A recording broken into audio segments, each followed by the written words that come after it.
All right, our presenter today is Mr. Rob MacDonald. He is the current president of the Evergreen District of the Barbershop Harmony Society. Rob has been a barbershopper since 1977 and has held nearly every chapter position, including chapter president.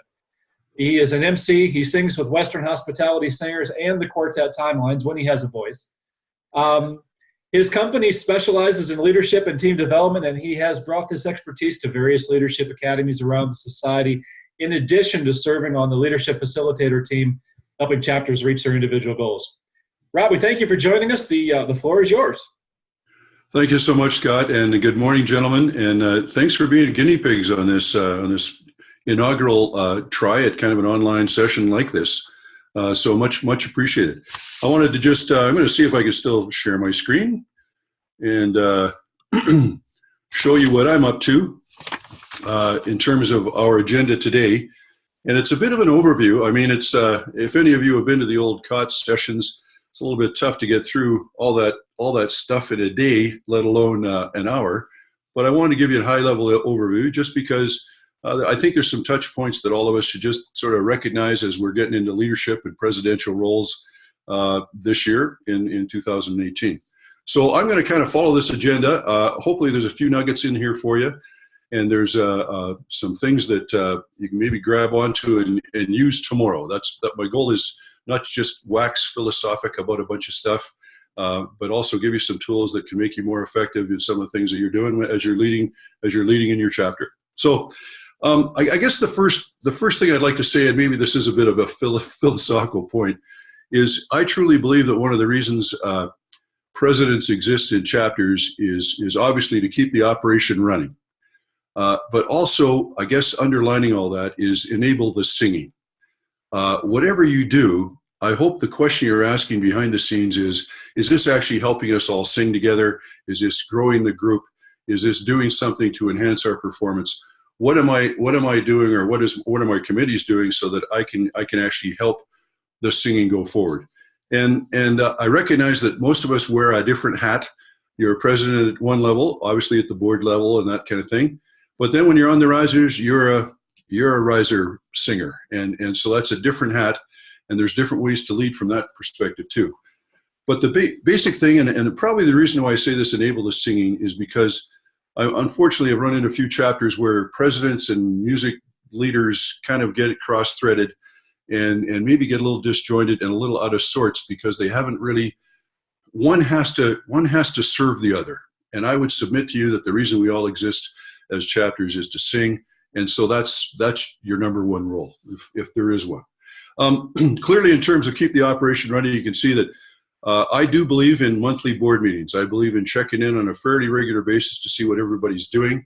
I believe in keeping preparing an agenda and making sure that happens the way it is, and then keeping minutes, and those minutes to keep people accountable for some of the actions they went forward with as a result of that meeting. So I think it's a big deal to have that somewhat formalized, again, to keep the operation running. Overseeing the financial health, I think it's best when chapters have a budget, when they know what they're going to do with it, when they know what the next year looks like, when they know what their primary revenue source is. I've been in a chapter for quite a few years, and our primary revenue source was our show revenue. And so how we styled our shows, how we sold our tickets, how we did things to get more audience members and bums in seats was kind of a key deal to making revenue. And I recognize there's all sorts of other revenue sources out there, singing Valentines. We have one group in Evergreen that works the Oregon track meets, and they provide all the food for the track meets, and so that's their big revenue source. Not exactly lining up with the singing side, but at least they can make the revenue. So do you know where your revenue is coming from? And do you know what expenditures are required this year? Replacing risers, replacing uniforms, all those kinds of things. Sponsoring guys to go to the contests or go to the conventions. Those are all places where you have to have your foot or your finger on the financial health of what's going on. Obviously, overseeing the legal stuff. As nonprofits and as charities, we are obligated to do annual filings, and in some cases even have our books audited. And so clearly part of your role is to make sure that the legal stuff is taken care of, and that's getting things done. And so the legal stuff just has to get done. And it's unfortunately what has happened is that there has been some chapters who've fallen out of favor on that thing, in some cases even lost their nonprofit status. And believe me, IRS and losing nonprofit status is not a fun place to be. So that's part of your role to kind of keep that moving. And then also, it's all of us have different teams that are helping things go, whether it's the what happens on rehearsal nights, how the membership growth is happening, how you're deciding to do some of those kind of things, getting some of that day-to-day stuff done, moving the checks through the accounting system. I mean, all those kinds of things. Basically, it's your role to make sure you've got all those places in place, or all those people in place to do those kinds of things. And hopefully you've got some backup. We all have experienced a horrible burnout in some of our chapters where one guy or three guys are actually doing it all. And so I believe that part of that role of a president is to find out, okay, who's the next guy. You know, when you get new members in the door, boy, those guys are enthusiastic, and without overwhelming them too much, they can be exactly the kind of experts you may need, and certainly matching the enthusiasm of joining you for the first time. They don't have that kind of jaundiced view of what happens after 20 or 30 years. And it's kind of nice to have those guys on board, and maybe even in some of those support teams to help you move forward. And we're going to get to just how you can get those guys on board pretty quickly by delegating well. So we'll be talking about that. The big four, I guess I call it, the compliance thing. You've probably all experienced maybe a letter from the district or from the society regarding compliance. And of course, because we are all under this nonprofit umbrella that our society has set up for us, it means they speak on our behalf that we are all in compliance with that nonprofit status. And so the quick four that you have to have a pretty good grounding on is recognizing that you need these things to actually operate as a compliant nonprofit chapter. So part of your role, I believe, as a president, is to make sure you're doing that. You have to have at least 8 dues-paying members. You have to have your incorporation filings up to date, which we talked a little bit about already. The tax filings have to be up to date with whatever is required there. I realize different states, I'm from Canada, so we have different requirements as well. Whatever that is, but making sure that that is up to date. And then, of course, obviously that you've paid the insurance to BHS for coverage of what we get on kind of a weekly basis as we rehearse. There's a couple other things that have popped up, and you're probably aware of this as well, and that is other insurance requirements. For example, if you're going to sponsor a youth event or have other entertainers on your show, there's some other insurance requirements that you should probably check into just to make sure you've got that right. And the other kind of burning one that comes out of some of this is perma guests. How many of you have got people that keep on showing up on a pretty regular basis, but they haven't quite made the commitment to your course, or maybe they haven't made the commitment if you have an audition program, and they kind of keep on coming back? There's a limit to how far we can actually protect those folks in terms of insurance. And it's kind of alarming if you dig into just how many rehearsals they would actually be insured for without becoming some kind of a member in the society. Check into that to make sure that that's about it, or that that's a real deal. We have that example in our chorus right now. We held a Christmas chorus, and we invited men to come and sing some Christmas songs with us on our show. It turned out to be a benefit show, which was great. Got about 10, 12 guys to sing with us on our show. And so that took about 5-6 weeks to get them all up to speed on those songs. And then after the show, they are now, probably half of them are very interested in joining our chorus, and we now have them in kind of the audition track to get going. But it's probably going to be 6 months of them involved with us before we can finally sign them up as members. And some of them, unfortunately, are probably going to pass by the wayside. So some of the perma-guest issue kind of comes to bear, and you have to be pretty cognizant of how that really actually works in your course. And don't allow guys to be hanging around for months and months and months without becoming a member your session or your course or your chapter, even in a non-singing capacity. It's just a way of them having all the advantages of being part of your chapter without committing to anything. So that's part of the issue around perma guests, and I think we all struggle with this a little bit. And I'd suggest that it's your role to make sure you know where those guys are and what they're doing. Okay, so we've passed through a couple things. There's a program out there that was created by Steve Wojcicki, and he called it "They Made Me President, Now What?" And actually, I'm going to pull that up. I can see if I can pull up a chunk of this for you. This is a session that he's done in GAD for a while. I'm just going to see if I can get this up here in a bigger way. Yeah, here we go. So I just wanted to, he talks about some things, and I think we've covered off some of those. So he did talk about, you know what, we are really all in this together, and with your board, this is not a benevolent dictatorship. Although it's sometimes like that from the music side. You know, when you're president of a chapter, it's really not a dictatorship. It really should be more of an equal moving forward and helping people get in all of this together. And so I hope you can see this. Scott, please cut in if you can't. And so I just wanted to review to make sure that you kind of recognize that there are some things that the secretary does. As you can see, you've got the corporate status. We've talked about the membership, including that youth protection policies, elections of reporting officers, the agenda, the minute preparations, making sure the ASCAP, BMI licenses are filed and paid, copyright licenses. You've probably known the days of photocopied music or personal arrangements of music without getting permission is gone. We all need to be singing from legal versions, and especially if we're going to be singing on our shows and in competitions. So making sure that that's all legal is good. Ordering supplies, making sure that we know what's going on in terms of our calendar and those kind of things. And then treasurers, keep the chapter off suspension. We have to pay the society statements, work for renewals, and of course that's part of the membership renewals. Financial reviews.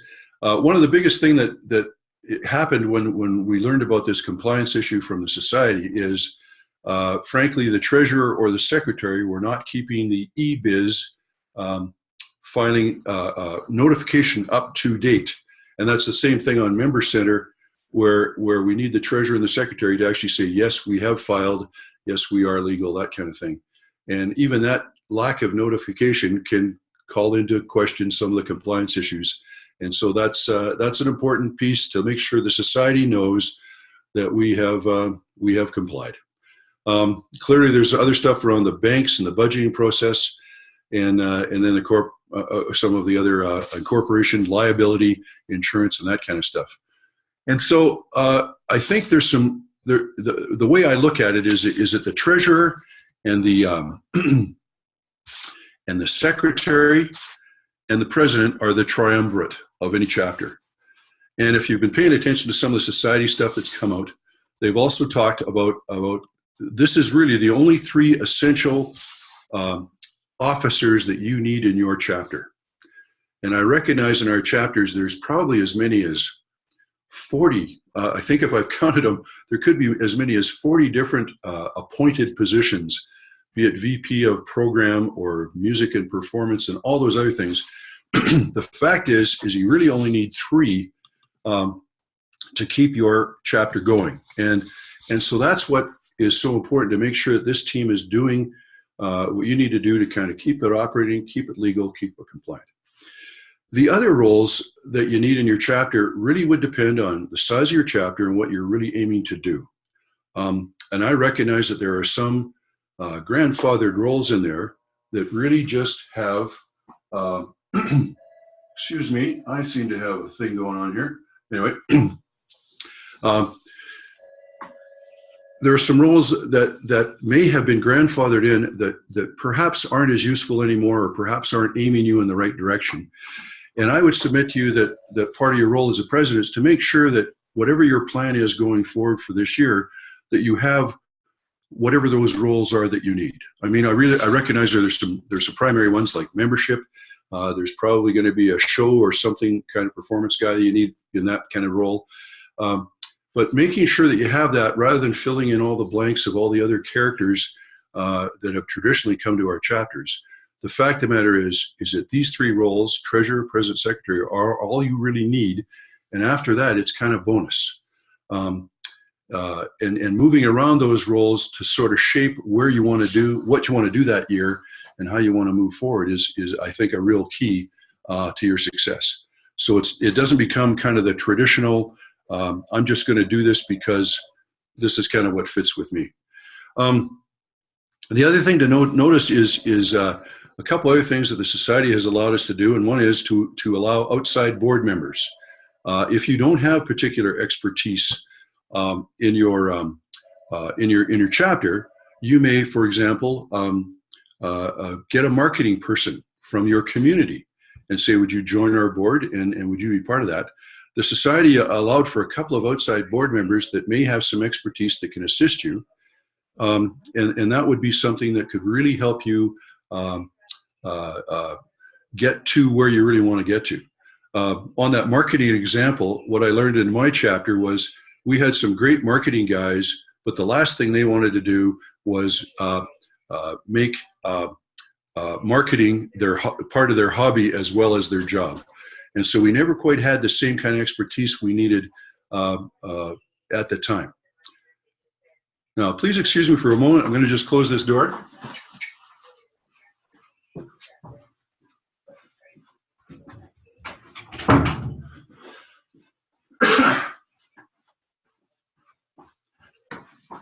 Okay, my apologies for that.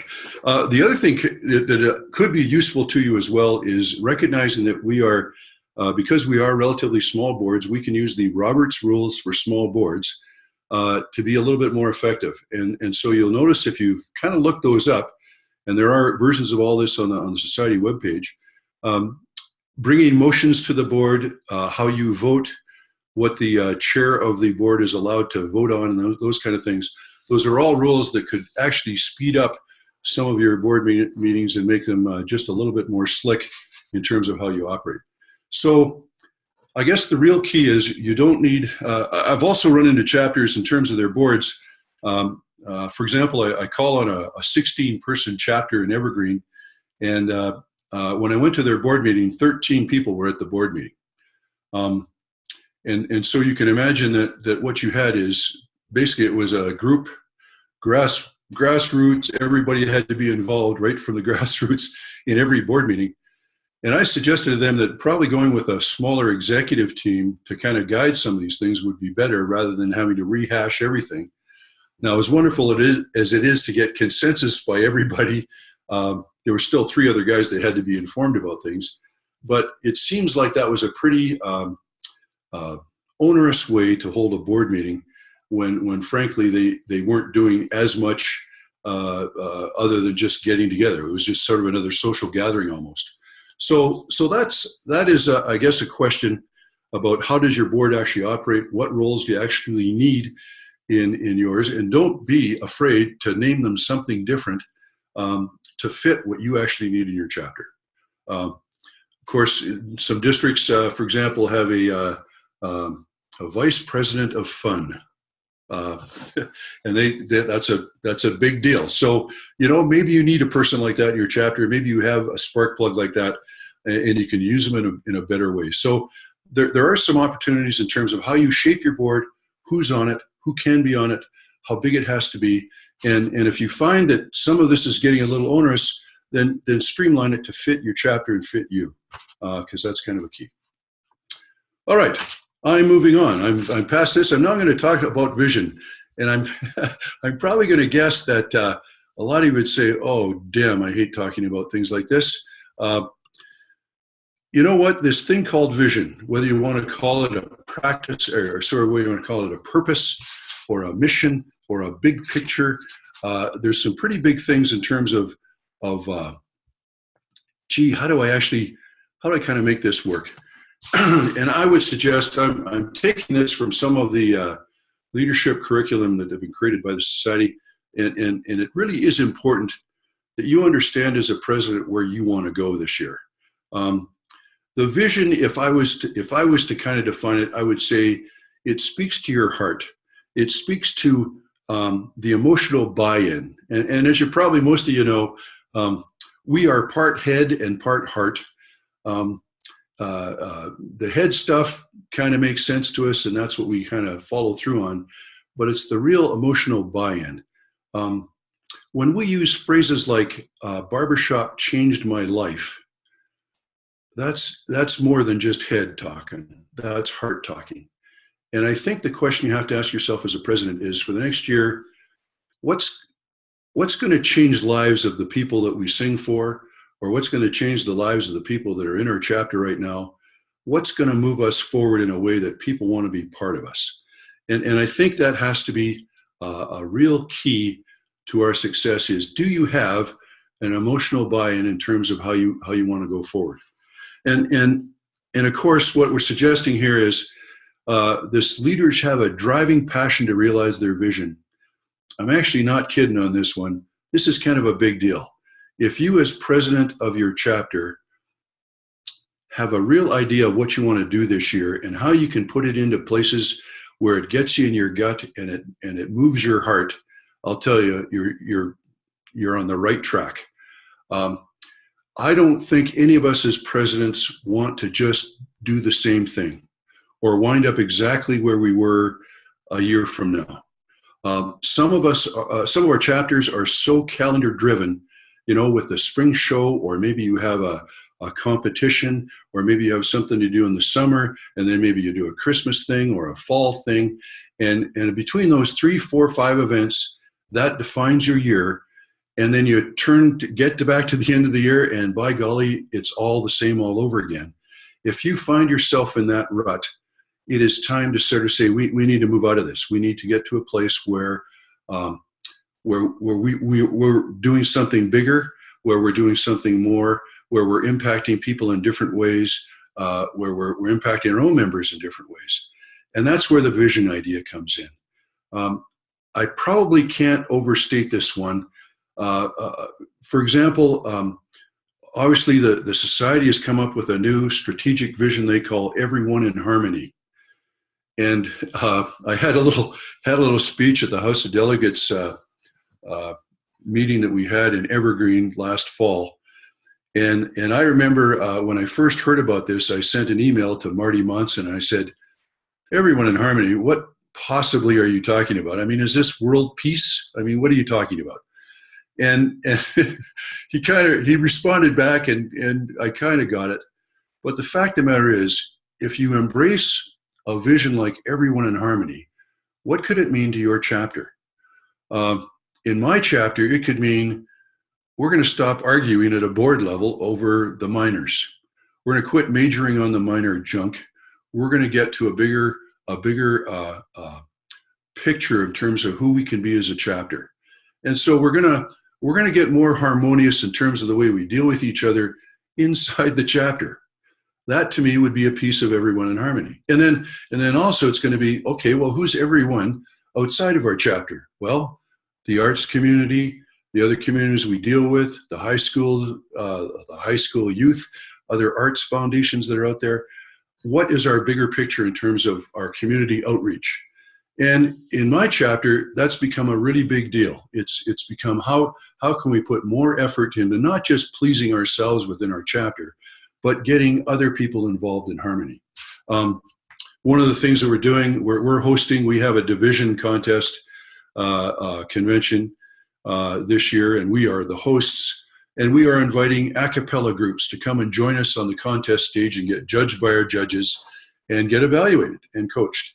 And we think that's one way of kind of embracing the Everyone in Harmony, introducing them to barbershop. It's the old story of you sing a cappella, we sing a cappella, let's sing a cappella together. So we're sincerely hoping that they'll also learn Keep the Whole World Singing, and that will be our big finale on our Saturday night show. Bottom line of all this is, do you have a vision for your chapter? Do you have a place where you want to move to that's different from where you started the year at? And what's it going to look like? And how does it grab the heart? Now, without being able to translate that into reality, which is what this practice number 1 suggests, is it's one thing to dream it, it's another thing to actually put it into reality. And it's going to take some discussion. It might take some budget. It might take some time. It may take some people that aren't used to doing some things that they'd be doing. But the fact of the matter is the stuff that we buy into as a chapter is the stuff that gets moved. That's what changes our chapter. That's what allows us to kind of grow up and be who we really want to be. And so that's, so I'm just trying to get out of here. So I think this is a kind of a big deal, that your vision gets that emotional buy-in, has some heart, and it's going to get your chapter to a different place than where it started at the start of 2018. Do you have something like that going on, or are you basically just trying to survive getting through your calendar like every other year? And so that is something that I'd like to just throw at you. All right, I'm trying to get out of here. Let me see if I can. Can't get out of there. Okay, apologies, gentlemen. I can't seem to get in there. Let's pull up. Okay, there we go. Sorry about that. Okay. So part of the other suggestion I have here is, okay, so what's going to make this vision real? And planning for the next couple years. And moving forward, what are the events you're gonna zero in on? Are there going to be some extra ones? Singing in the mall on Barbershop Harmony or Barbershop Quartet Day, great idea. How do you follow that up? What are some of the other things you can be doing? Those are all things that you can sort of market around. And I'm not suggesting that you actually go out and do things. You do things that are sort of double-edged. If you're going to go sing in a mall, make it a great performance in your mall. And if people get interested in you, they know how to get hold of you. Don't make everything a membership thing, because sometimes you can be kind of bending it a little too far. Unfortunately, we had one chapter in our district that the only reason they wanted to do youth and harmony workshops was to recruit members. And the unfortunate thing is when music educators know that you're after their students, they don't like you nearly as much. And so sometimes you have to kind of make sure you understand how you're trying to reach out to your community and do things. So plan for the next 1 to 2 years. Chances are you're going to be in that position for a bit. What are the events you want to zero in on? What are the budgets you want to do? What are some of the changes you want to make to some of those events that you're doing, and what do you want to try? And I know that there are probably 1,000 different ways to perform in public. What are some things that really matter to you, and what's gonna really do it for you? Set some goals. Set some what we call SMART goals for the next 3 to 6 months. It's impossible, I find, if you're only in it as president for a year, to kind of make it one goal or make it 2 goals that stretch the year. You want to get some short-term goals and achieve some things that are kind of that can actually move the dial along your vision track in your chapter, and you get some recognition of what happened in the first 3 or 6 months. So people say, oh, okay, I get it. This is what you're aiming for. Here's what we're trying to do. This is what makes sense to us, that kind of thing. So it's important to kind of make sure that you're moving the dial and that you're putting this vision into reality. And that's kind of a key, I think. And then, of course, there's the communication choices.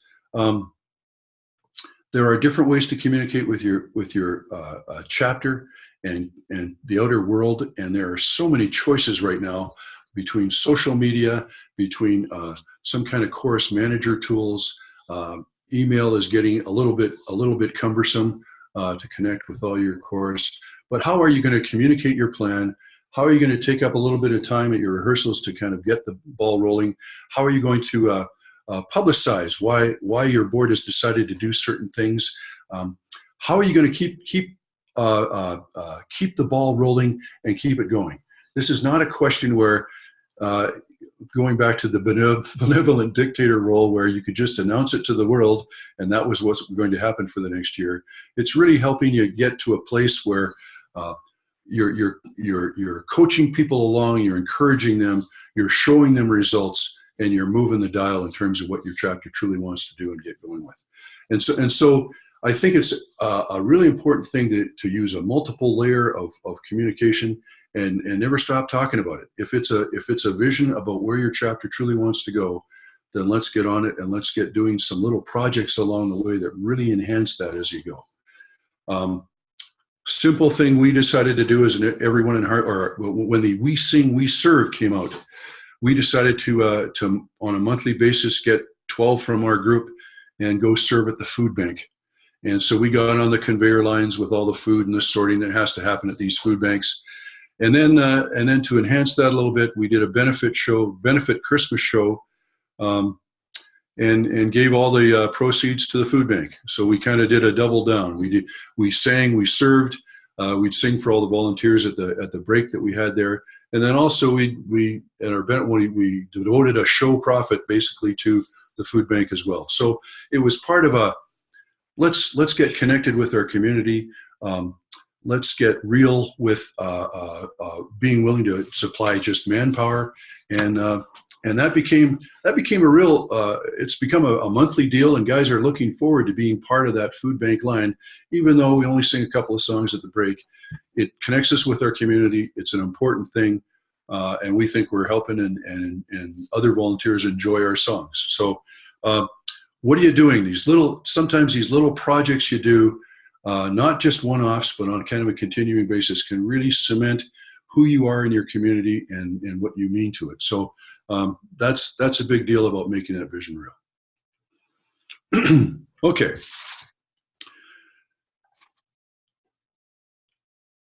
So I guess my overall comment on that is, don't get caught in the calendar crunch, which is one repeat year after another. Try and make it a different year. And try some things, and you know what? It isn't all going to show up, or it isn't all going to work together all the time. But it's worth maybe a little burst of time and energy and money to see what actually happens. The next thing I want to share with you here was this. I call it's the Venn diagram, and I think you can. If I was any good at some of the technology, I'd probably be able to draw you the 3 intersecting circles. But I really look at what happens in a chapter as these 3 circles. It's either going to be a growth in performance, whatever you determine that to be, or a growth in membership, or a growth in community outreach. And these are actually 3 interlocking circles of a Venn diagram. And so the interesting thing from a presidential view is that chances are you can't do all 3 at once in a given year. Performance, a growth in performance might be getting more coaching, developing a bigger repertoire. It might be deciding to sing in a particular show or in a convention or a contest, and zeroing in on those as being your performance goals for the next year. Unfortunately, what it can do though,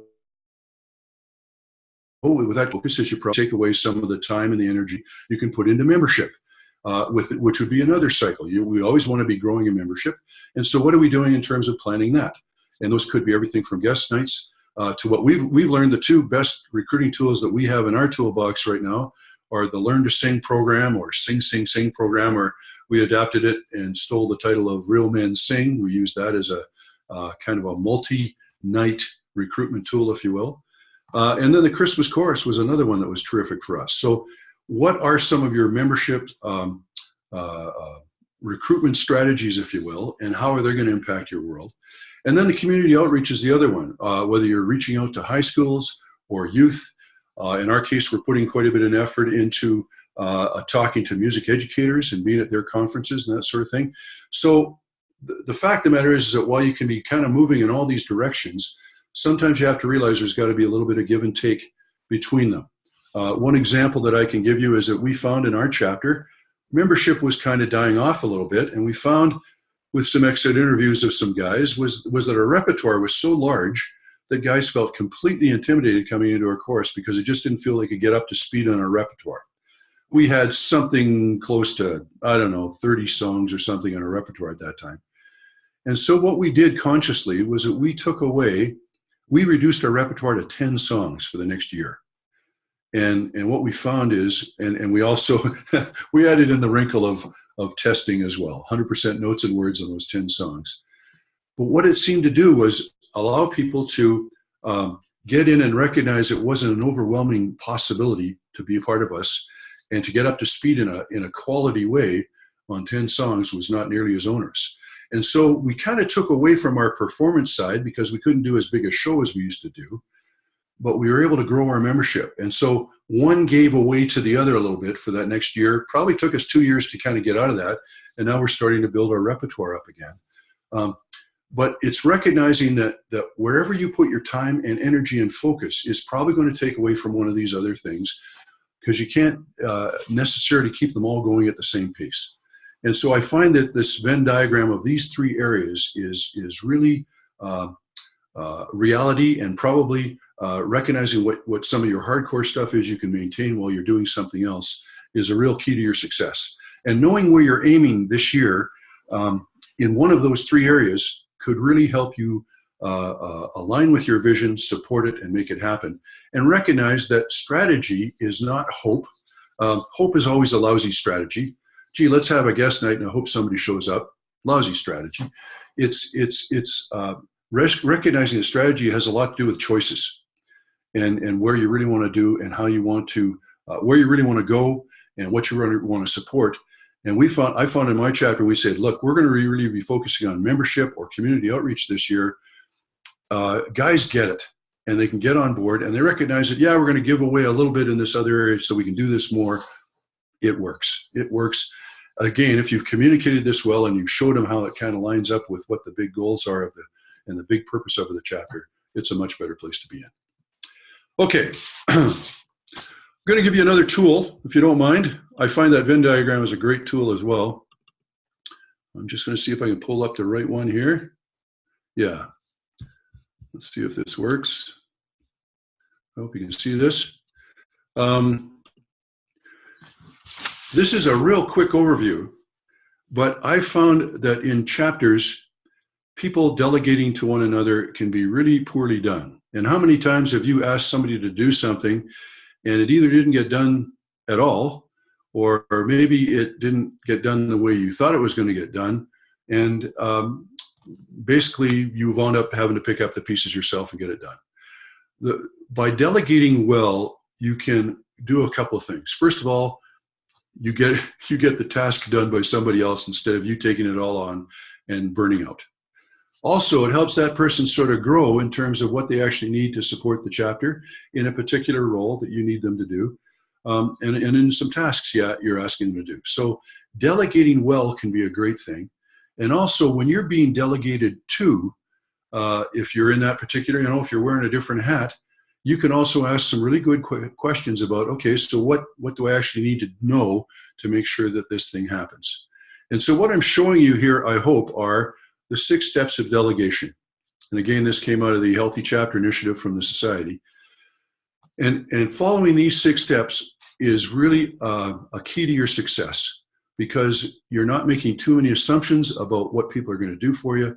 You're going to be accurate in terms of what you're actually asking them to do, and you're going to get the job done, which is all important. So the thing here is step 1 is, do you actually know what you're actually asking people to do? What's the duty to be done? What are the results, the importance, that kind of thing?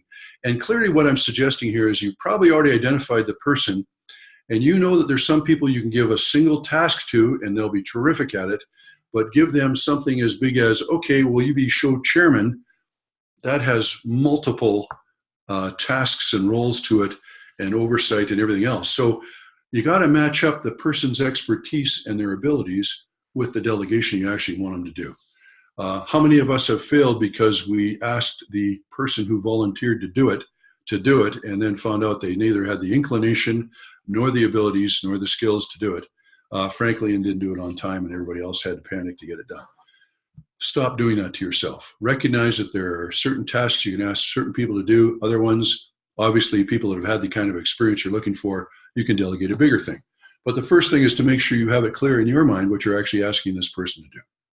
The second thing is what we call the boundary conditions, and that is, what do we actually expect from this person? If you're going to ask this person to kind of oversee your ticket sales, then what are the results you're asking them to do? What are the timing, the non-negotiables? Sometimes non-negotiables are around a budget or a timing that has to happen, or the way you have to talk to people, or the software or the application that you're using in your chapter now, that maybe they have to use that to facilitate whatever it happens to be. What level of authority are you going to give them to actually get things done? Are you going to give them carte blanche, or are you going to make sure they check with you in terms of actions they want to take before they actually do them? So, and what's the time guidelines? The worst thing we can do as delegators is to give people a 6-month project, or a project you think is going to take 6 months to complete, and only checking with them 6 months later and say, well, did you get it done? And they might say, anything. Yes, I did. No, I didn't.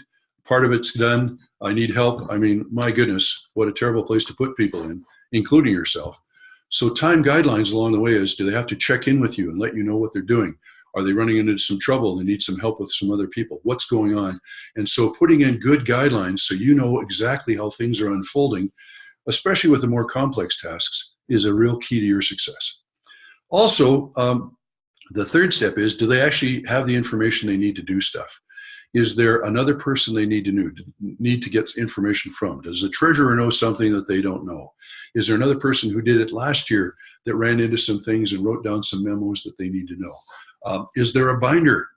Okay. Is there a computer file somewhere that you can access to make sure that this job gets done well based on mistakes from the previous year? How are we making sure that this is really going to work for us? So, do they have the right knowledge and information in front of them to get the job done? The next one is skills. Maybe they haven't prepared a budget before and they don't know the format for your chapter. They're not sure exactly what you're asking them for. Do you have to give them additional training? And maybe it's the treasurer gives them the training, or the secretary tells them about what the compliance issues are, or something like that. Is there some other skills or requirements they need to actually get the job done? Do they know how to talk to the printer if they're going to be doing posters, and how printers talk about the different file names of the stuff they need? What are some of the additional skills that they will need to get this job done? Making an assumption they're going to go out and get it probably isn't going to help you very much. What resources do they need is the fifth one. It talks about, so what's the budget? What's the applications you're using? What are the tools you're going to give them to actually help get the job done? And if we haven't covered that off earlier, then we want to make sure that they've got everything they've got. And if they have any questions about this, ran into a guy last week. Gee, Rob, I don't have an email account. That could be an issue. So maybe the task is wrong for this person. Maybe we need some other skills to help get them up to speed. What is going to get in the way of them being successful in terms of that thing? And then also the last one is support, and that is, how are you going to support them through the process? How are you going to give them feedback in terms of how they're doing? How are you going to encourage them? All those good things that help them get to a better place. This is a real key to making sure people are going to be encouraged along the way to get things done. I would submit to you, if you have delegated and have not included these 6 things, these are practically contracts of delegation, that you're a lousy delegator, and it's time to pick up your socks, because they're really not knowing what you're asking for. Now, if you delegate to somebody who's a veteran and has done it before, they can probably tell you exactly all these 6 points. Great discussion. If it's somebody that's kind of new to the task, probably you're going to shrink the role down so that they're not trying to do everything, because how many times have we thrown guys into the deep end of the pool and didn't get the result we were looking for? I can remember early in my barbershop career, about 2 years in, they asked me to be show chairman. And as a young guy, I had not a hot clue of all the moving parts that are required for a show chairman. The old guys had to bill me out big time to help me get to where I needed to get to. But what a terrible place to put somebody in. And so delegating well aligns with some of the tasks and goals you want to get done in your chapter, some of the things you want to move as you go forward. And so you have to be good at this delegation.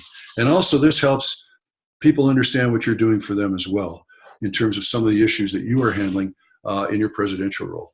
So I would submit to you that delegation is a real key to your success. and delegating well is what this role is truly about, is making sure that all the tasks and all the things that you're trying to get done in the next year with multiple people is a real key. You cannot just do it all yourself.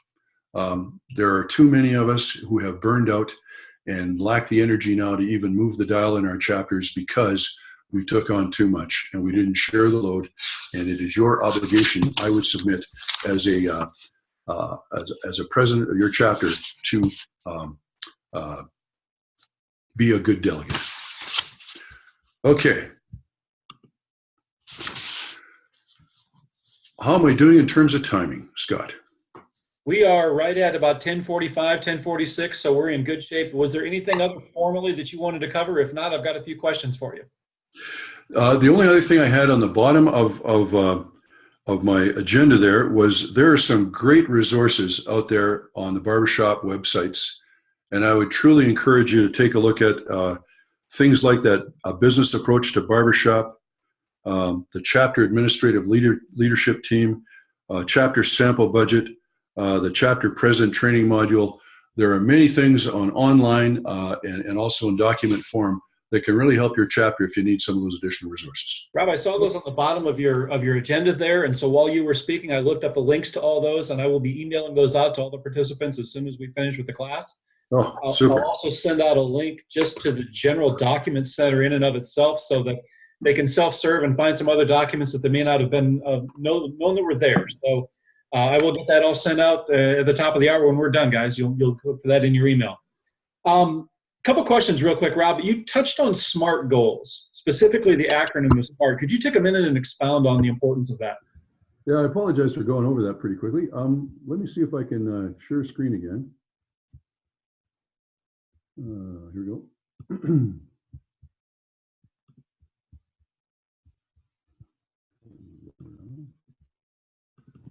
There's one of the programs that were created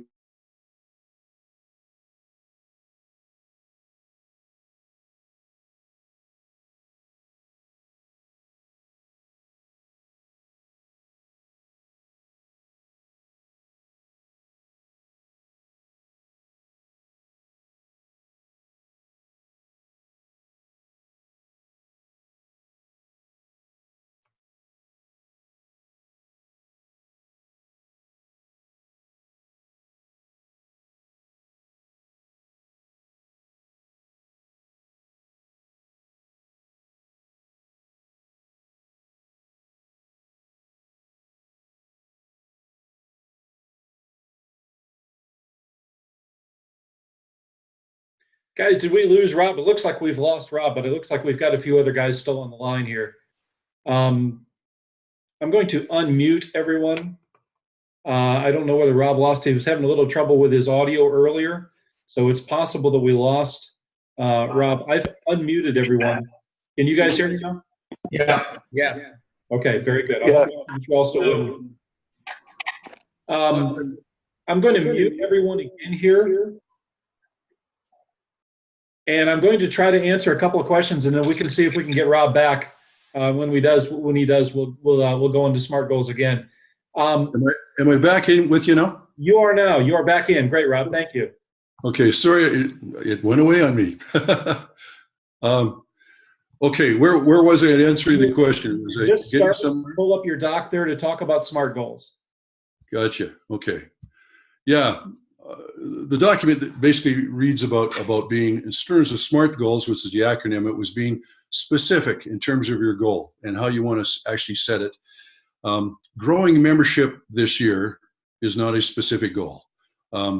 Be more specific about the numbers and the dates and that kind of thing is the S of SMART goals. Being measurable, is it something you can actually measure? And that's basically, are we going to measure numbers? Are we measuring results? Are we measuring outcomes? What are we actually doing? It's also got to be attainable or achievable. Realistically, can a 10-person chapter expect to double their size in a year? Maybe not, but maybe they can do it by 2 or 3 people in the next 6 months and then grow from there. So there has to be a bit of a gut check in terms of what that's all about. And is it realistic?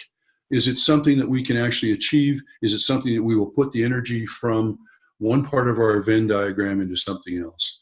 And then also, is it time bound? Is there some way of kind of putting a deadline on it, or something that's tangible? Maybe doesn't have to have a time deadline to it, but it certainly has to be tangible. And those are the ways of basically making sure that your goals can get set up well to be followed through on. Cool. Thanks for going over that a little bit in a little bit more detail, Rob. That's useful information. I had a question from Pete, where he was asking. You were talking a little bit about marketing, and then your audio cut out a little bit. But in the Houston chapter, he's saying they're having an issue of not having a marketing person on their board, and it's impacting them. When you in your chapter, have you brought a marketer on board, and how did you find that person? Actually, in our chapter, that's a constant need. And what we're finding is no, we haven't got the marketing guy or one that wants to devote the time to our chapter that we really need to kind of market. But what we are finding is that we're growing in social media presence. Amy Rose in Nashville has been a terrific resource to help figure out how to put your Facebook pages up there and some of your other social media stuff. And so we're finding that we're growing a lot smarter in some of those areas where you can have the same message over multiple social media platforms. And marketing seems to, done well, can kind of be supported by those social media platforms. Do we have the magic guy yet? I'm afraid not. Are we getting better at it? Yeah, incrementally. And probably Scott has a lot better answers than I do for that one. It's one of those things that you kind of have to look and see what it is from a marketing perspective you're looking for. You're looking for traditional marketing, or you're looking for online marketing. And then it's just sometimes a matter of just finding somebody who's willing to take on those responsibilities. May not necessarily need to be somebody who is, from a social media perspective, somebody who is really well versed in the ins and outs of Facebook or Twitter or what have you, but somebody who's willing to take the time and actually do it. It's just like writing a blog. It has to take the time to actually do it.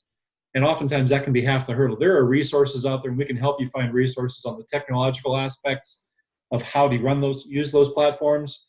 But finding someone who actually take the time to want to learn how to do it and then actually keep up with it is oftentimes the bigger challenge. So if you guys have questions along those lines, feel free to reach out. We can always help you get some resources or find some direction there. Rob, another question for you that came in. Did your chapter have any unintended consequences from implementing testing of the 100% on notes and words? And secondarily, did any guys leave as a result of the testing? You can imagine the amount of discussion that was required when we implemented that. And I will tell you this, one of the interesting things is, one of our discussion points was, we are a singing organization, and we have all got together to sing. And if our true goal is to sing well for our public, doesn't it behoove each one of us to actually know what we're singing? And so that became kind of the core thing. And the other thing that I learned from that notes and word testing was the confidence that you have on the risers when your section or when your chapter mates actually know the notes and words. The confidence level and the performance level that is possible goes up. So did it take a lot of discussion to get some of the crustier individuals up to speed? Yeah. Did we lose anybody? We actually lost one guy. Our chapter was about 25 guys at the time. We lost one guy who had been rhubarbing his way through songs for as long as I had known him. And as much as I loved him, he wasn't helping us. And then we lost another guy who actually, he was an older guy, he was in his 80s, and he says, I don't want to have to do this. And then he went home and he started looking at his notes and words, and he came back and he said, I can do this. This is not an onerous demand. So the one thing that I really learned from it was, yeah, it's going to take some discussion. Yes, there could be some fringe players that decide for some reason that they don't want to be part of a singing organization which really wants to ask you to learn the notes and words, which you got to think is a little bit of a in it for me only and not for the ensemble. And also the thing that I learned is, boy, the confidence you have when you know everybody around you has got their notes and words nailed and you can hear it. My goodness, that's a plus, and it's well worth pursuing. Yeah, nothing sounds better than singing the right notes and words, right? And it's only step one of our performance, really, you know? Yeah, absolutely. Gentlemen, we've got about 5 minutes left. That is all the questions that I have received via text. If any of you have any questions, you can feel free to either send me a text real quick here. I can go through, and if I can do it here, I might be able to unmute everyone. And we'll just open the floor for the next 4 minutes or so. You should all be unmuted at this point. Any questions any of you might like to ask? Yeah, Scott, this is Jim Foster, San Antonio. Hi, Jim. Yeah, I got cut out because of the capabilities of my some point. And I was wondering if I could see the diagram. I missed that. We don't have, Rob did not have the Venn diagram visually, but I think it's something that we probably have to put together. Okay, yeah, if we maybe get an email of that. Okay. We're getting an echo here, guys. I'm going to go ahead and mute everyone. And I do have a question that just came in here. So. And then, Rob, you can unmute yourself here to answer this. But a question just came in that says, is there anything that leadership typically overlooks or undershoots? And Rob, you're muted real quick here. So if you want to unmute, maybe you can chime in on that. There we go. Okay, I'm back. I guess it's a bit of a repetition of what I said earlier, but sometimes we get so connected to the calendar and what we've done last year that we think that operating our chapter is doing that again, and it undershoots. And I think our guys, because their lives have truly been changed with Barbershop, I think they want to impact a bigger world. And so getting a bigger impact and a bigger vision is where I think our leadership demands us to go. What's next? What's the next best thing? How can we do this better? Rather than get kind of calendar locked. Okay, Rob, another question just came in real quickly. How did your chapter implement the notes and words test, and going back to that topic? Yeah, that's always a tough one. It was a discussion. We actually talked about membership. We talked about performance. We talked about our desire to get more members, but we wanted to get members on that were willing to be part of who we were. And so it was a discussion up front about, okay, here's what we're going to start doing. We have lots of tools and learning tracks for people to get onto. So we made sure that all they had that. We empowered our section leaders to help folks. We gave lots of different ways for people to test. You know, some people sang into a microphone, some people sang in front of the chorus, some people sang in quartets. So we gave a variety of ways of sort of singing your stuff. And we adapted that as it went to make sure that we could include as many people as possible. And we set deadlines. We set expectations about how soon people would be off the page so that we could move on to the rest of the performance. So it was a big discussion, and it was a lot of effort, and it still is. I guess I'll tell you that it's worth the pain. We actually just did a member survey again, and the one thing that came back is people still want to improve as a chorus, and they still understand the reasons for needing people to test on these songs, even though it's only the first barrier to actually performing a song. And so that's the real key. Very good. Guys, we are right up against the top of the hour, so I think we're going to cut it off here. First of all, I'd like to really extend a debt of gratitude and thanks to Rob for taking time out of his day. This has been really, really helpful. The feedback that I've gotten, Rob, has been great. I want to touch base with you after the fact. I'll shoot you an email. I'd like to see if we could get a couple of those documents that have been requested by some of the attendees this morning. So we'll get that sent out. Fellas, I will also send out the links to the resources that Rob mentioned within the presentation. And if any of you have a question after the fact, you all received the invite via email. Please feel free to reply to that if there's something we didn't cover here that you have a question about. We'll be happy to try to answer that as best as possible. Also, be watching your email within the next, probably it'll take me about 48 hours or so, but I do expect that the recording of this conference, I will be able to get that up on YouTube, and I will send a link out to everyone so that you can go back and review this. And if there's anybody in your chapter who was not able to attend and would like to, you think this might be helpful to them, please feel free to share the link. So, gentlemen, thank you for joining. It's been a great time, and look forward to talking to you all soon. Thanks again, everybody.